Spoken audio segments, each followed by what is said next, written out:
Am I the only one who didn't know Western Australia is now welcoming 10,000 overseas workers starting this July?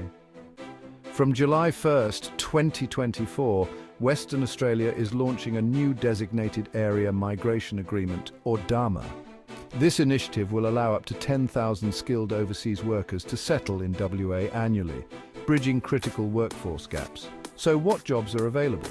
The WA Dama covers a broad range of occupations from aeronautical engineers to truck drivers and everything in between. Employers can now access a more extensive list of occupations and concessions under this new agreement. But remember, recruiting Australian citizens and permanent residents is always the first priority. Thinking of applying? It's essential to contact an experienced registered migration agent to navigate this complex process. BMS Global, with 25 years of experience, can guide you through every step. Reach out to BMS Global via email at sadish.patel@bmsglobal.com.au or call +61 416 014 257. For more info, visit www.bmsglobal.com.au. Ready to start your journey to Western Australia? The opportunities are endless.